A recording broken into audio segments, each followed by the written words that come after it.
Whoa, Ian, why are you writing bus? I'm the guy who invented the thing that's gonna take us out of this place. If you could read my mind, Go ahead, Ian. you Just would all right. know what kind Ian, of what's up? pajamas It's the I'm podcast police. It's the podcast. Oh, Ian. No, Ian, the podcast. It says here.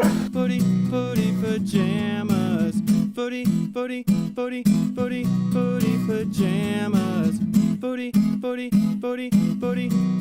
pajamas. They let me be what I want. I don't have a duet to throw to you. Hold on, I got a song.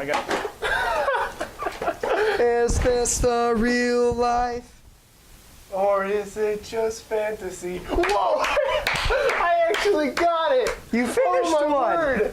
I guess we're done with the podcast. We're done. We won podcasting. We beat it. The show's done. Hey, it's been great with you guys. I hope you enjoyed the show. We leveled up. Hey, this is 15 episodes too. It should just be a thing. Season 1's done. Season 1 is done. I hope you enjoyed it. We It'll be leveled out up. on DVD soon. We're now going to graduate to podcasting 12. So anyway, I think that's a good breaking point for season 1. We'll be back in a.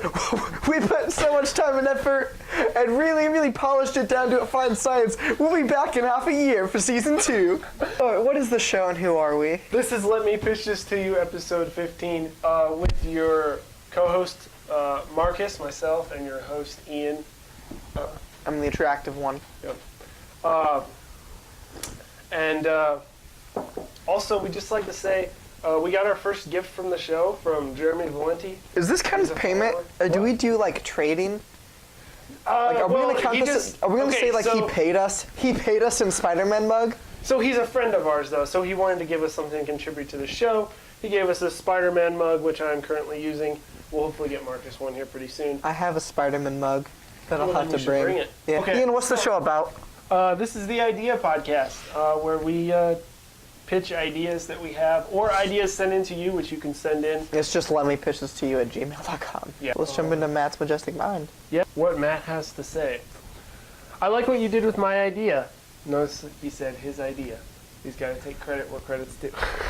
Oh frick! Well, I mean, I think what Matt's actually saying is, I got you to like, I essentially slammed, like, did a home run, and then you were the slight breeze that pushed it a little bit over. Like, you were the breeze that took my home run, and instead of making it like an in the park home run, that got it just enough to get over like that stadium wall.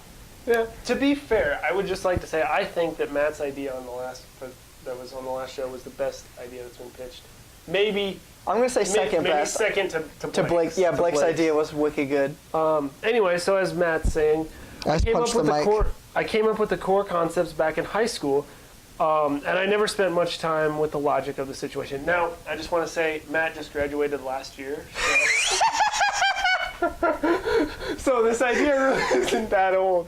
Which is weird, because the episode that Matt's on, he does talk about having multiple children. However, he has been married. Matt did get married at 7th grade. Yes, he did. As a 13 years old. Fair enough, okay. Well, in Matt's country, that's I can't do it right. Did you just fake an accent? Oh boy, Ian, that's racist. We have to cut this now too. No. All right. On Matt's planet, you can get married at 13.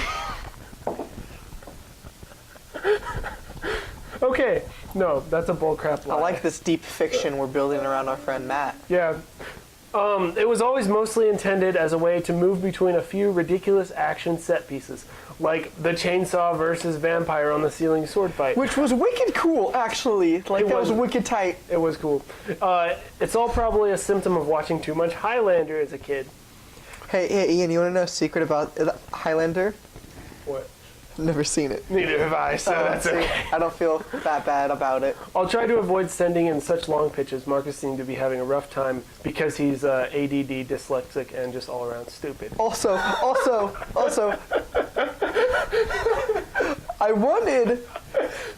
this is how much social anxiety I have.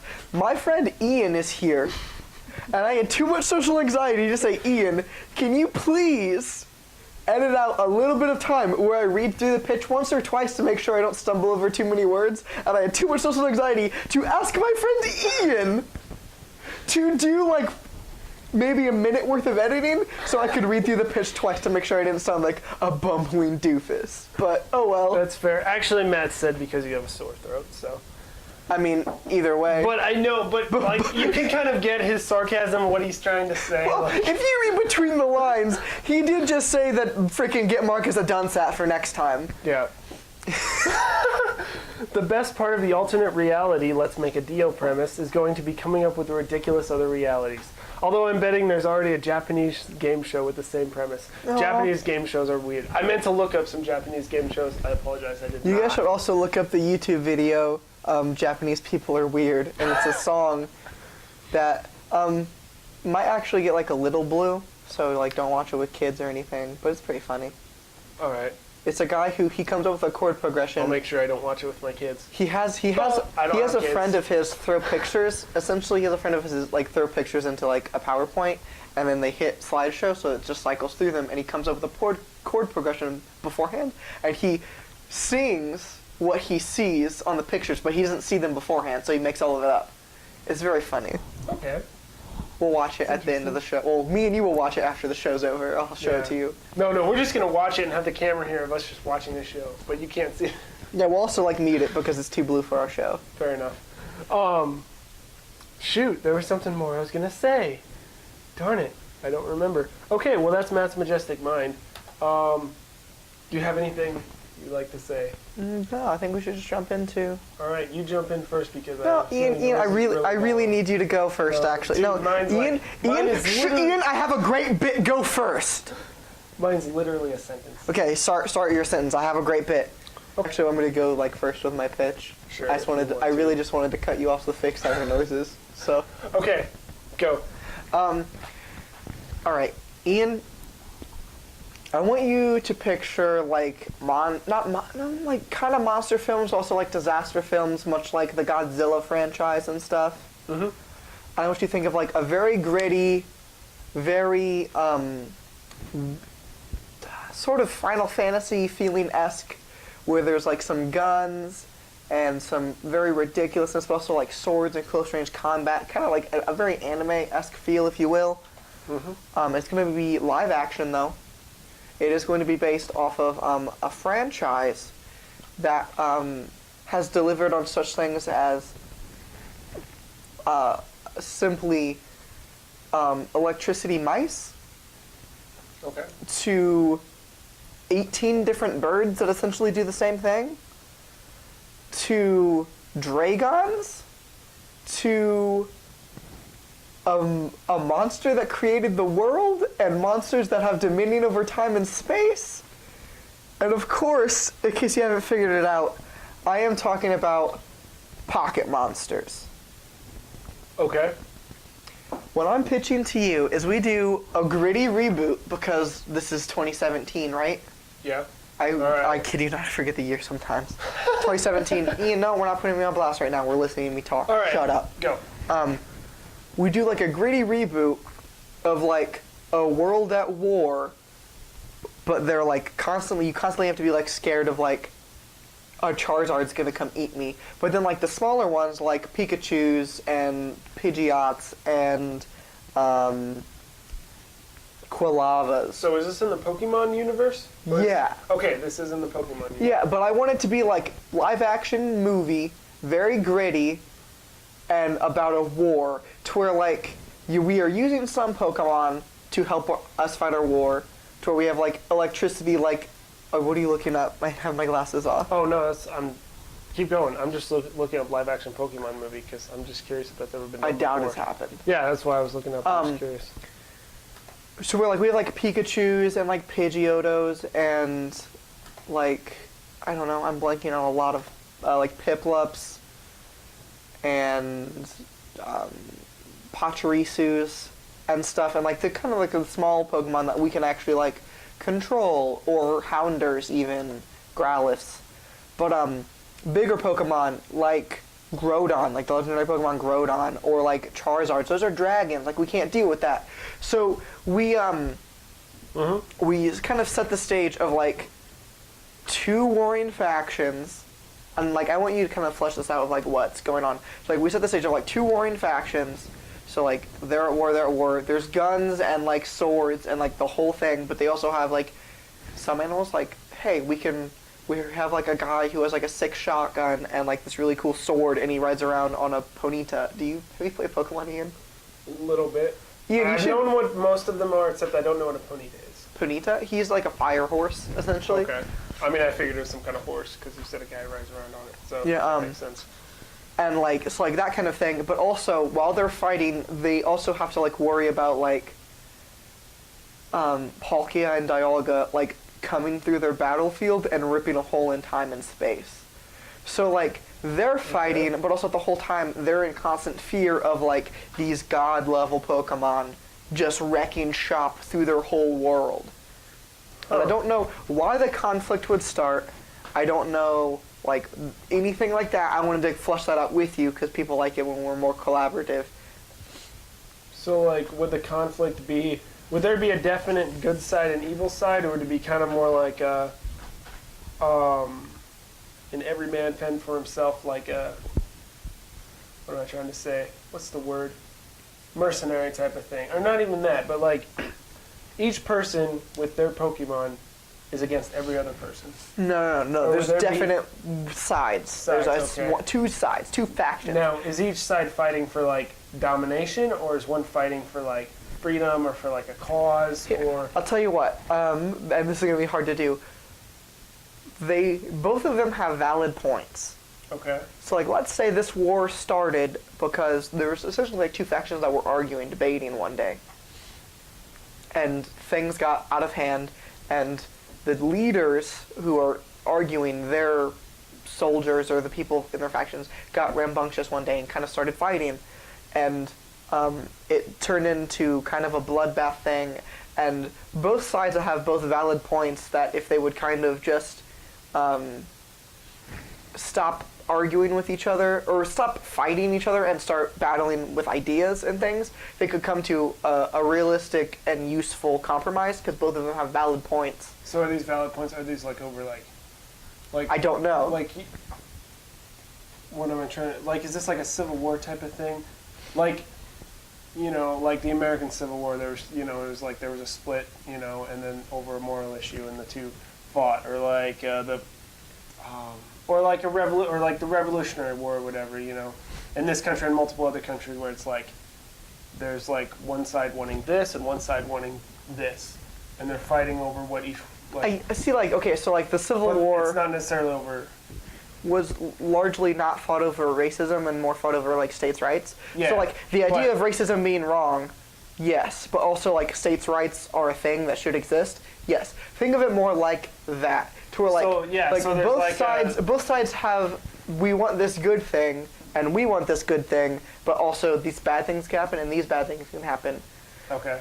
And they both kind of, and instead of coming to a compromise, they like the war just escalates, and they very much like in the Marvel series Civil War, like both sides get very out of hand and start doing, or like start doing a good example. very, not like the movie, but like the book, start doing very morally gray to morally bad things, and the war escalates. Both have specific, like Iron Man has a valid point. Yeah, Captain America has a valid point. Yes, yeah. like they both have valid points that are like, you guys just need to like stop freaking like being idiots and arguing with each other, like, and actually compromise. But it's like escalated so far to where they're still fighting, and there's this huge war going on. So that would be interesting, because then you would have like Captain America and Iron Man are, I don't want to call them friends. I feel like they've never really been friends. They've been friends in the comics. Well, I mean, they're friends, but like, so they're friends, but they're fighting. Mm-hmm. So it's not like it's enemy. It's not like an American soldier and a Nazi soldier.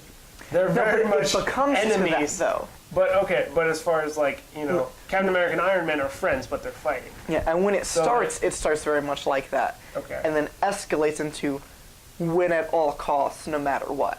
Okay. That's an And then interesting idea. also, there's gonna be Pokemon in there, so like you'll be like in a firefight and you're like shooting at the other team, and then you're dodging lightning bolts from I thought of Zapdos, but we can't bring like a legend. If one side has a legendary Pokemon bird, then like that's really OP. So we'll say like an Electabuzz. There we go. It's like, I'm like, pa pa pa, and then like the Electabuzz is also shooting lightning bolts at me, so like I'm like dodging that, and then this guy with a sword comes at me, so my like Pachirisu like jumps up and kicks him, and then my Mankey like does some sick punches, like, you know what I mean? Yeah. To where it's human and animal essentially working hand in hand, but also like at any given point freaking a herd of Charizards can roll through and just start blowing fire all around, and we're all kind of hosed. So like we're fighting each other. There's also like these big dragon Pokemon and these god level Pokemon like Palkia and Dialga, who are masters of space and time, and like the king of the ocean, Kyogre, and stuff. To where like we're fighting, and if we want to, we can get kind of meta to show that like if everybody kind of settled down and just talked to each other, we could get a very hippie message. Like, if we just talk to each other instead of, like, resorting to violence so often, and everybody came at it with a level head and logically argued through things, then, like, largely a lot of wars and fighting could be avoided. You drank all your stuff too fast, idiot. Like, you get that? But then I also like the idea of this constant looming threat that, like, space-time could just end. Yeah. So like we're having because like of the god Pokemon. yeah, and we're having this petty squabble over like blah blah blah and blah blah blah. But then like at the same time, very real problems of like, hey, maybe we should just team up and find a way to like stop Dialga from ending time. Does that sound cool? Would the show escalate to that? It's a movie. Or the movie, would it escalate to the point where, it's like they're fighting, then they're like, oh crap, there's a bigger enemy, and so it's kind of like... I think it just ends. Like, I think there should be constant warning signs the whole movie. And then it just ends. And then how about they don't get over themselves. There's movies like this too, but like, and they always... Like, people always like it when movies end like this for some reason. I don't know if it's because it's dramatic. But what if it ended in a big all-out war? Like, there was an all-out war, both sides, the god Pokemon, everything, and just everyone dies. Not like, I don't want to say, like, that humanity's extinct, but everyone fighting in this war, specifically in this battle. That it's just, like, a bloodbath, and that's the end of the movie. See, my ending for the movie was, the whole time there's, like, I have two endings. I want to pitch these to you specifically, and you can pick. Ending number one, the whole movie there are warning signs built up to like, hey, Palkia and Dialga are fighting, and like that could cause very real problems. And instead of them ever like kind of like getting their head out of their own butts for like a little bit to solve this actual problem, they keep fighting, and then like they stop existing because space and time stop working to where like everybody kind of dies and loses. Or ending number two, and this is going to be like really relevant if you've seen the first Pokemon movie. Have you heard like Mewtwo? You played? I've never really seen a Pokemon Yeah, but you played like Super Smash, so like you know who Mewtwo is. He's like a psychic, big human looking kind of thing. Or like humanoid, like he has 2 feet, 2 arms. He doesn't look like a human in any way. But he's like he's in the first generation of Pokemon, and he's like one of the most powerful Pokemon, like even still stats wise, like he's in like the top like 5 I think at least. Okay. And when Mewtwo, I know. Mewtwo was created by humans and a clone of Mew, another Pokemon who is just like a smaller baby or looking version of Mewtwo. Yeah, sure. But he looks like Mewtwo's. No, I'm not gonna interrupt you. Never mind. Essentially he kind of he's psychic type Pokemon, so he takes like over a bunch of people's Pokemon and stuff. Like he like takes over the mind. So I also think like another ending is like they're fighting over this petty squabble thing, and like they're using Pokemon to help them, and they're also like dealing with this, and then Mewtwo just takes control of the minds of all the Pokemon on Earth, and they start turning on humans. And the human race does become extinct because Mewtwo kind of just rises up. But then, like, Pokemon. Yeah, and then but the last little bit of the movie, they do kind of all team up and like have a last ditch effort. But like these Pokemon are powerful, and they're all like unified through Mewtwo to where like they kind of just get demolished in the last little bit of that movie. Huh. I think that's an interesting concept. What ending do you like better? Could you like just briefly in like 5 seconds say just the first one again? Because that second one really kind of drew me in, so I kind of... Hawkeye and Dialga, the Masters of Space and Time, get into a fight, and there's signs throughout the whole movie about it, and then at the end of the movie, they were too busy fighting with each other to get the signs. Mm-hmm. So at the end of the movie, space and time just end. Like... End, and then the movie's over. Ends. Yeah. See, that would be really... I feel like that'd be good, but that'd be dark. And it'd be like... Well, Ian, you're saying that's dark, but also at the same time, the other one is human genocide. Okay, so here's the thing. They're both human dark, genocide would very much please environmentalists and animal rights activists. So part of me doesn't want to go with that. Ball, idiot. No, I like both ideas. I think the first one would be pretty... I don't want to say easy to write, but it would just be like, it would just end, like you're saying. But the second one, you'd have to be kind of clever and creative the way the Pokemon, or specifically Mewtwo, goes about rising up, you know? Because then he rises up, turns the Pokemon, but then the Pokemon have to kill everyone and all that, and there's going to be a whole battle there. That could be a whole other story in itself. You could get a sequel. Yeah. Or with the first one, it would be, obviously, no sequel. Well, everything ends. It's just a black screen for 2 hours. Unless the sequel was there was actually another Pokemon who was God Pokemon. And In Pokemon universe, there is a Pokemon who creates everything. Okay. There's a God Pokemon who creates everything. I'm saying if you want to go outside that universe and have like make up my own Pokemon, my own Pokemon. Anyway. I think both ideas are good. I need you to pick one, and then we'll go with that, and then I'm going to pick the second break. one. Okay. Just because I think that could lead... Well, the reason why I'm hesitant to take the second one is because if you could make a sequel and it could be really good, or you could make a sequel and it could be really garbage. Because I could see a bunch of humans fighting against a bunch of Pokemon. It worked good for The Matrix. True. No, it didn't. That was a joke. The second Matrix movie blows. Oh, okay. I'm sorry. I'm tired. I could have sworn you were Ian. What? You said I'm tired, and I said I could have sworn you were Ian. It was a dad joke I did. Did you get it? What? Yeah. Anyway, Matrix is a okay, sorry. I was focused on Pokemon. Yeah, the second Matrix sucked. But, which is what would happen with this, possibly. I like how you're assuming, and Marcus, there's no way you can get a second movie out of this. No, I'm saying you dunce. Maybe you could. Someone else might not. Someone else might write it too, or maybe you would, and maybe it wouldn't go well. I'll still go with the second one because I'm a sucker for sequels because I just like seeing what happens to the characters, even if it's terrible. I'm one of those people like I'll enjoy a movie even if I hate it.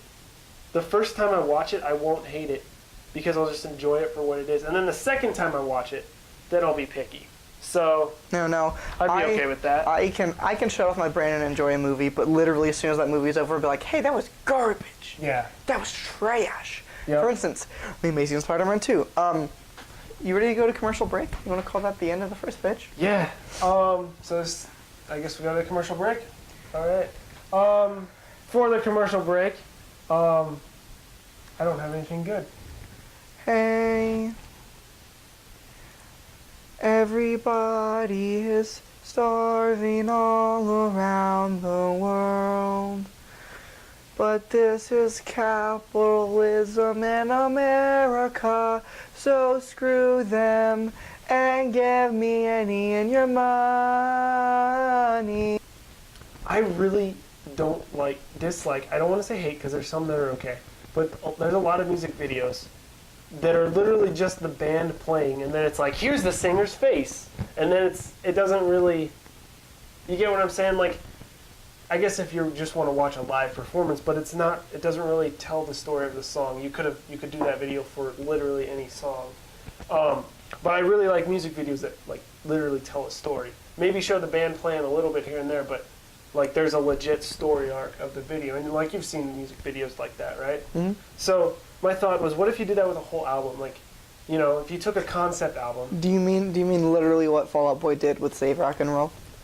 I've never seen. I haven't seen what I they think did. there actually might be nudity or something in them because I've never seen them either. I'll have to look that up. I know they're labeled as explicit. I was gonna say that probably this might have been done before by some artist. I've just never seen it happen. But if you took a whole concept album and you made a video for each song, and you could make it like a music video, you could also make it like kind of dramatic, kind of like you could make it like a legitimate short video, short little film too. Like Sweat for the All American Rejects new single. Anyway, and I'm just gonna think of all the people who have done this that I've seen and pointed out. if there's people that did it, No, like it's actually a good idea. This is just my idea. No, like for, it's like, actually what I do. Yeah. Yeah, it's like I think the All American Rejects did it bad and stupid, but like the idea behind it's not bad and stupid. They just did a bad job. I think it'd be cool to have a whole album and then have a whole set of music videos, short films that go with that album that tell the story of that album. You mean like the Wall did with the movie The Wall? Pink Floyd did with the movie The Wall? True, but they did an actual movie about it. They didn't do something like with a. But I'm pretty sure episode, the movie an is episode just, about each song. I'm pretty sure the movie is just every scene's constructed around a song, so it essentially is. Yeah. It's just all put together. I can't say that I've seen that movie, so. I don't think I haven't haven't either, but I'm pretty sure that's what it is. I could be wrong. I don't know. So anyway, that's my idea. Kind of short, but if you want to add to it, you can. Who's your favorite band that you think could pull this off well? Switchfoot's my favorite band, I guess. It's not a bad band. So, Switchfoot's great. Okay, so you do you want to that do this one with of their an existing Switchfoot album, or do you want to say Switchfoot should make an album and do this with it, and then what do you want the concept or something to be if it's a new one? See, that's not for me to decide because I'm not the band. But like, hey, like this is like an idea imagination warehouse where we can make anything happen. Let's make up an album. What's an issue you think Switchfoot would talk about? I don't know. Or what's a story Switchfoot would tell? All they talk about is surfing, so. I mean, not all. I mean, Fading West is largely talking about surfing. Yeah. But no, they've talked about how like they talk about issues and things that they see, and how I know in the. Did you watch the Fading West documentary? Yes. I was like, it's on Netflix. Yeah, like they talked about it, like on there. They're like, we intentionally also go out of our way to tour with bands and go on festivals and things where we know the people listening to us aren't going to necessarily agree with what we have to say. Yeah. But we think that like those are the people who per se need to hear it more. Okay. So what if it's about a character who does that? Yeah, I was just saying, what if you did this album and you wrote it about being on tour with every single band you're on tour with was completely opposite your views. And you knew that everyone. So you mean pretty much what Switchfoot does? Yes, what they did. But if you wrote an album about it, and so then like, but see, then how would you do the whole video thing to go along with that?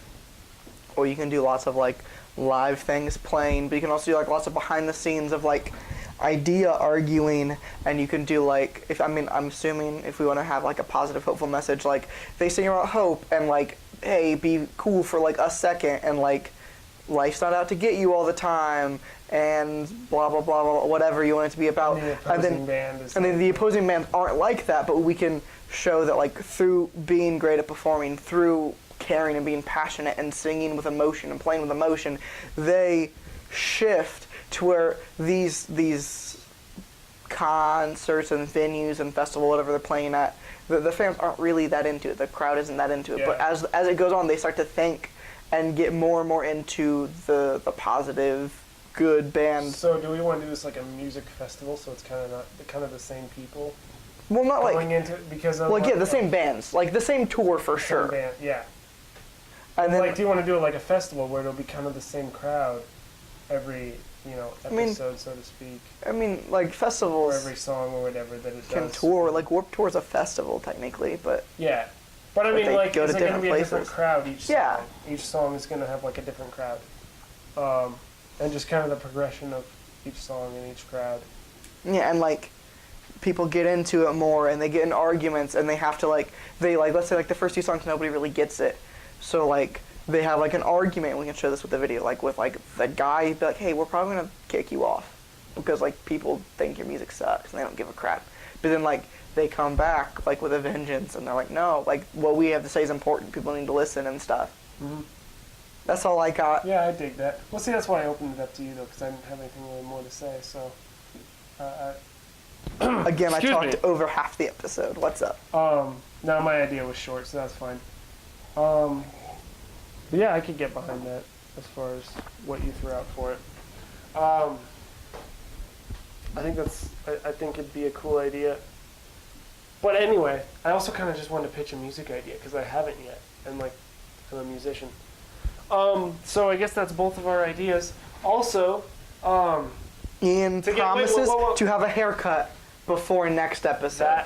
And I would just like to say, I'm not claiming to be a great guitar player. In fact, I suck, dude. I'm a terrible guitar player. However, are you just going to say if you have a band, let me join it? No. Okay. I was going to say if you watch next episode, you'll get to see something really cool that I learned how to do on guitar that I will intro with the episode. I will play the guitar. I will shred the guitar so good. And I won't really shred it. It's a specific way that I have to play it that I can make sparks fly off my guitar. No joke. Check this out. If you episode watch the show, following that episode, I will do my Who impression with Ian's guitar. That's not going to happen. No, it's going to happen. It'll be wicked good. It'll be tight as heck. Nope. Should we do our thank yous? For those of you that don't know what the Who impression is, you need to go get a life and learn about music. Go look up the Who and watch the end of one of their concerts. Yeah, thanks for watching. You can like us on Facebook, Instagram, or hate us on Facebook. You can do either of those things. Yeah. Preferably hit that like button and follow our Facebook page. Go ahead and share the episode if you want to. If you like it and you want to share it with your friends. Tweet about us. I know this is a long show, so if you like, you can share a specific like I think you can do that on YouTube, right? Like you can play up to a certain point, and then when you share it, it'll share at that point. I don't know, maybe. I'm pretty sure you can do that. If not, then I just bullcrap lied to you. So computers are Greek to me. Anyway, leave a comment below if you want. To Tim Schoenfeld for the theme song. Yes, you can send in your votes and ideas to letmepitchthistoyou@gmail.com. Thanks to Matt Sampson for doing the Matt's Majestic Mind, MMM. For M squared, cubed. M cubed. Shut up, Ian. M cubed. I hate you so much.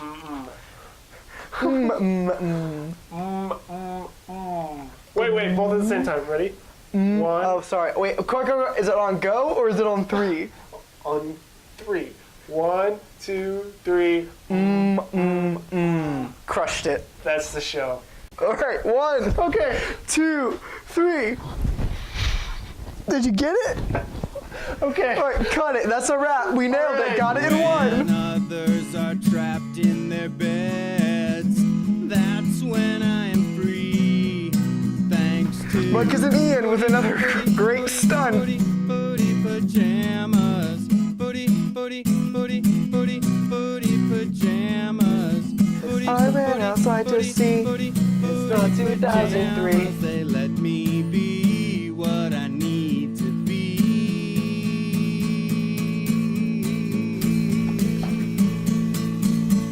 Catch you later.